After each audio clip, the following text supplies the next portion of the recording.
জিন্দা কাফন পরাইছো আমারে, কি পরাইছো না? ভালো তো তুমিও বাসছিলা, কি বাসছিলা না? ধোকা কেমনে দিলা? যতটা কষ্ট হলে মানুষ গলায় লাগায় ফাঁসি, ততটা কষ্ট নিয়ে আমি মানুষের সামনে হাসি।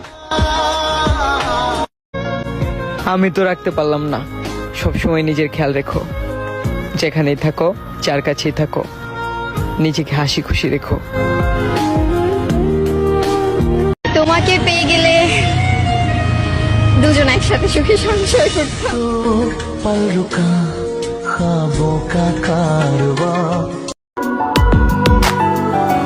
ও চোখের ভেতর বৃষ্টি ঝরে, হৃদয়টা হয় যেন নদী।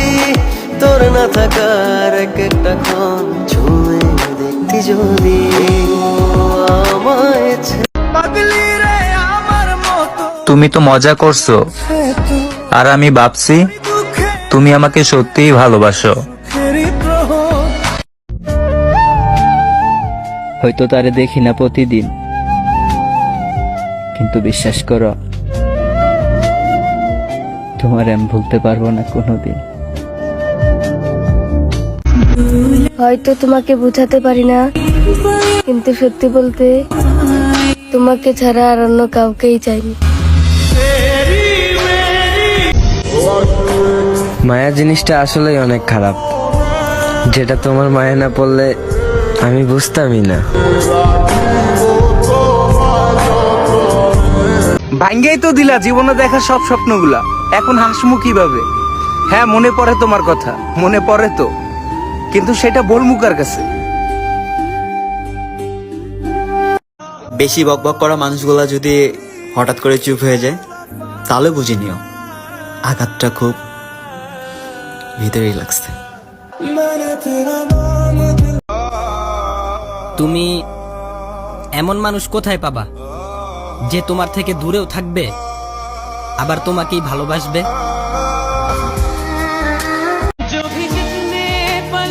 মমিতা আপুর ঘটনা শুনে আবারও প্রমাণিত হলো মেয়েরাই মেয়েদের সবচেয়ে বড় শত্রু। মায়ের পাগল সন্তানগুলা কই? সারা দাও না আজকে আমার এই ভিডিওতে, শুধু একটা কমেন্টই কইরে যাবে মা। সবার আগে আমি আমার আম্মা জানলে চিনি। তোমাকে তোমার মতোই থাকতে দিলাম, আর নিজেকে খুব কষ্ট করে বুঝিয়ে নিলাম। আর বিরক্ত করব না, যাও তোমাকে ভালো থাকতে দিলাম।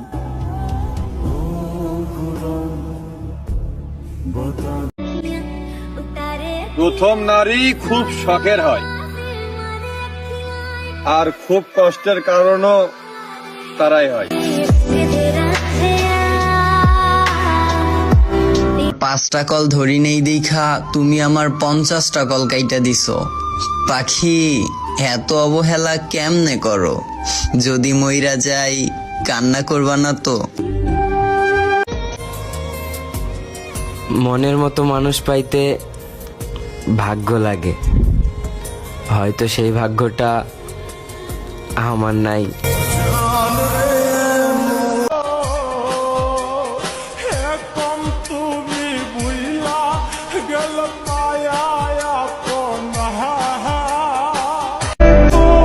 কতদিন হয়ে গেল দু চোখ ভরে তোমার ওই মায়াবী মুখটা দেখি না।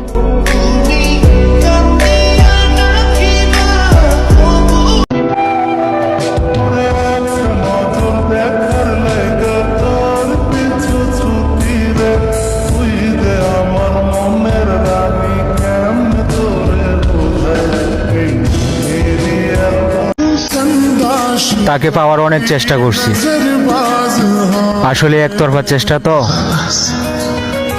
তাই সফল হতে পারিনি।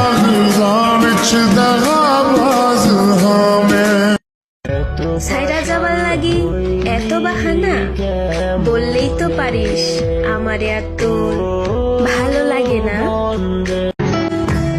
আমি কালো হলেও তার কাছে মহারানী। আমার প্রিয় মানুষটা যে এক নারীতে আসক্ত, সেটা তার ব্যবহারেই বুঝতে পারি আমি।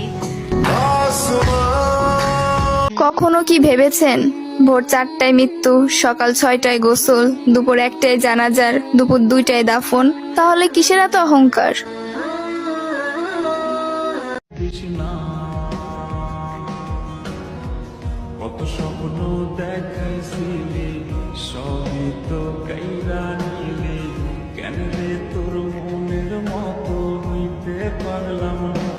দূরে গিয়ে আবার তাই তো ফিরে ফিরে আসি, তোকে অনেক ভালোবাসি, তোকে অনেক ভালোবাসি। কি কইরা ভুলা যাবো তোমারে? বন্ধুগুলা তো এখনো তোমার নাম ধরেই আমারে ডাকে। আমি আকাশ সমান বিশ্বাস নিয়ে খোদার কাছে চাইতে শিখছি, কারণ আমি জানি যে আল্লাহ ফেরাউনের চাওয়াও অপূর্ণ করে নাই, সে আল্লাহ আমারে কখনো খালি হাতে ফিরাবে না। আপনি কি মনে করেছেন এই যে আপনি আমাকে ইগনোর করছেন আমি কিছুই বুঝতে পারছি না? আমি 10-12 জনকে ইগনোর করে আপনার সাথে কথা বলতে আসি। So, আপনি যে খেলাটা খেলছেন তার মধ্যে আমিও 1 নম্বরে আছি, সো সাবধানে খেলবেন। যেখানে ইতিহাসের পাতায় লেখা আছে নারী ছলনাময়ী, সেখানে আমি নতুন ইতিহাস গড়তে চাই। কারণ এক পুরুষ মিথ্যা মায়ায় জড়িয়ে অসম্ভবভাবে ঠকিয়েছে আমায়।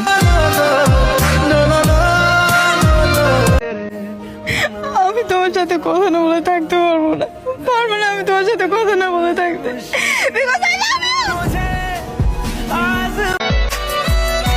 আমার প্রিয় মানুষটাই আমারে বলছিল, জান তুমি আমার সাথে কখনো বেইমানি কইরো না। হায়, আজকে ওই মানুষটাই আমার সাথে বেইমানি করলো।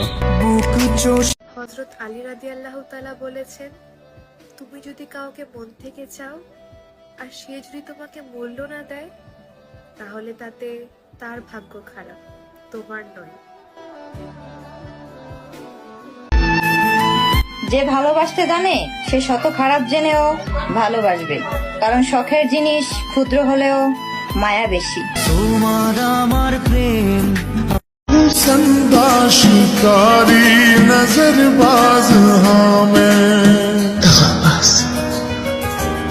আল্লাহর কসম, তোর সাথে কথা বলার লাইগা ভিতরটা ছটফট করতেছে, কিন্তু আমার উচিত ময়রা যামু, বাট তোর সাথে কথা বলবো না।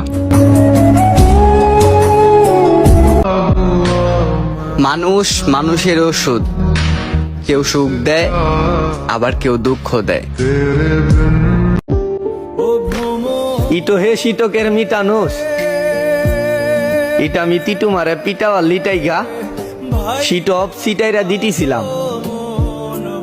ইটার তিটুমি শীত অফ পিটাওয়ার লিটাইগা ইটা মারে সিটাইরা দিতিলা।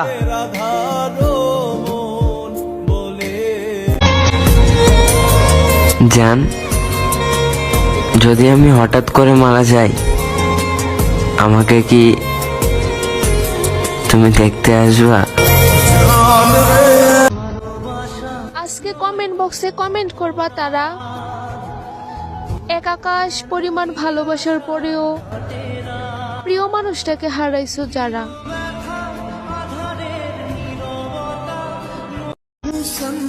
জীবন থেকে হারিয়ে যাওয়া এমন একটা জিনিসের নাম বলে যাও যেটা তোমার জীবনে আর কখনোই আসবে না।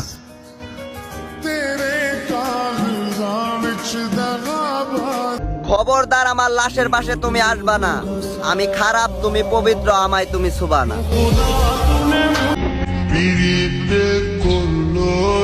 কি হাল সমাজে কইরা দিছে কাল, কি যে ব্যথা দিয়া গেলি বলা যায় না মুখে।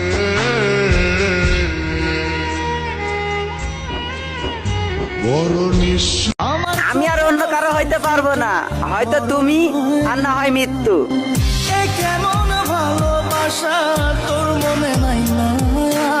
যখন তার জন্য কান্না করতাম, তখন আমাকে সান্ত্বনা দেওয়ার মতো কেউ ছিল না।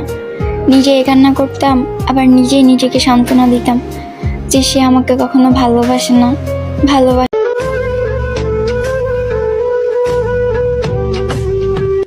বলে শোন মা, আমার বিশ্বাস আছে তুই আমার কথার অবাধ্য হবি না। ভাইয়া বলে শোন বোন, তুই বাবার অনেক শখের, এমন কিছু করবি না, বাবা মার মান সম্মান নষ্ট হবে।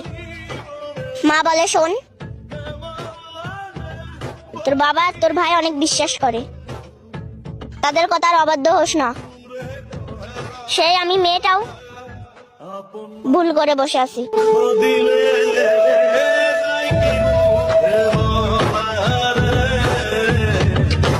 যেদিন তোমার শহরে বিয়ের ডিজে গান বাজবে, সেদিন আমার শহরে মসজিদের মাইকে আমার নামটা এলাম করা হবে। সবাই তোমাকে হাসি মুখে গোসল করাবে, সেদিন আমারেও বড়ই পাতার গরম পানি দিয়ে জীবনের শেষ গোসল করানো হবে। তোমাকে লাল বেনারসিতে খুব সুন্দর করে সাজানো হইব, আমারেও সাদা কাফনে খুব সুন্দর কইরাই সাজানো হইব। তোমার ফুল সাজানো গাড়িতে তোলা হইব, আমারেও জীবনের ওই শেষ পালকিটাতে রাখা হইব। তোমাকে ফুল সাজানো বাসর ঘরে দেওয়া হইব, আমাকেও 3.5 হাতই মাটির ঘরে রাখা হইব।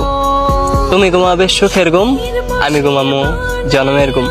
পার্থক্য একটাই রয়ে যাবে, তুমি দুনিয়াতে, আমি পরকালে। আপনি কাকে বিশ্বাস করবেন? আমি মেয়ে হয়ে মেয়ের প্রতি লজ্জিত, কারণ ডক্টর মমিতার এই নির্মম কাহিনীর মধ্যে একজন মেয়েরই হাত ছিল। একবার ভাবেন তো, একটি মেয়ে, 18 থেকে 20 জন পুরুষ, তার শরীরে 113টি কামড়, 150 গ্রাম সিমেন্ট। জাস্ট ভাবেন তো তাকে কত